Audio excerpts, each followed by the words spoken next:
عندما يسيء جمهور كرة القدم للاعب بذكر زوجته أو والدته، يظهر ذلك نقصا في التربية والأخلاق. أين الجماهير التي ترفع شعارات محترمة وتعكس القيم الحقيقية؟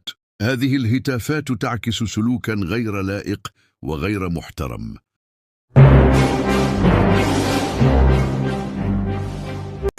أفضل حرق دمكم على وضع مش وضعكم، أفضل حرق دمكم على وضع مش وضعكم.